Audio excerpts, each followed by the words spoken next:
Печков не очекува на линковското вклучување од велес, алпинизам е екстремен спорт за кој се необходни големи вложувања. Разговара со алпинистот Слободан Димовски. Петар, добро утро, добар ден, доколку сте подготвени, повелете.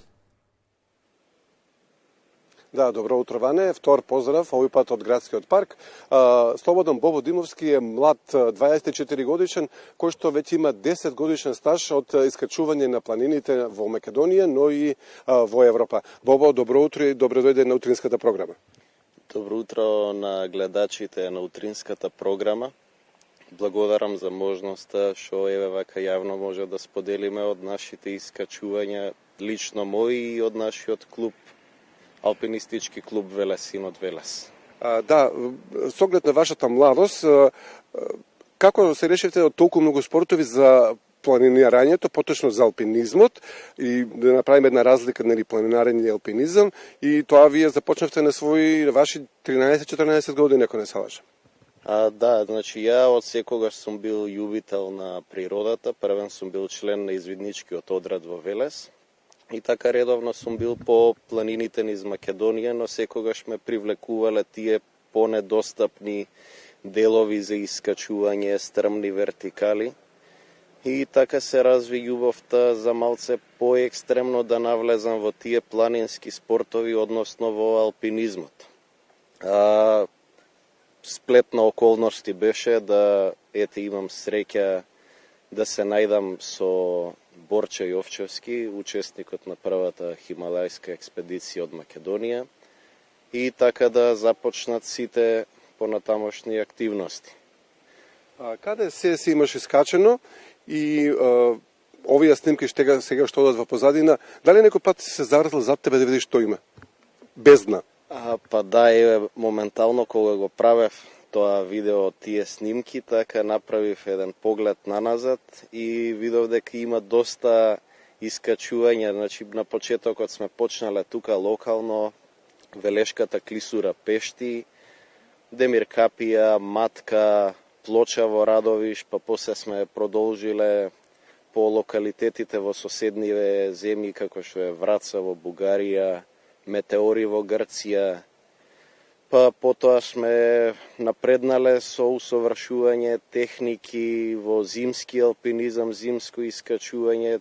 Не сме никако да се заборават и нашиве планини како Солунска глава, значи многу добра планина со супер услови за вистински тренинг, вистинско качување. Пред се Солунска глава има вертикала во поранешна Југославија, што била втора по должина после Триглав, значи место кај што може стварно да се качува и неоткриен потенцијал. Ја имаш искачувано, ако не се лажам, така? Солунска глава, она литицата што е на Јакупица. Да. Прашањето ми беше дали некој пат не погледна она што си го направил зад себе, туку дали си погледнал зад себе што има во тие моменти, она бездна што се наоѓа. И како се чувствуваш? Па секогаш постои малце страф, ама тоа така е избалансирано на некој начин и качувањата секогаш се релаксирани, опуштени, пред се безбедни, се стремиме кон безбедност и уживаме. Одговорот на претходното прашање во однос на планинарењето и алпинизмот, што е разликата?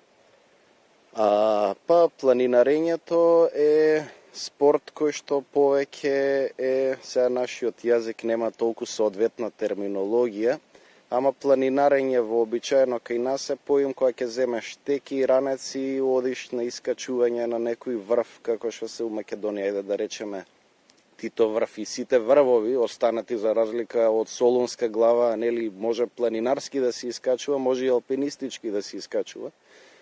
Тоа е планинарење.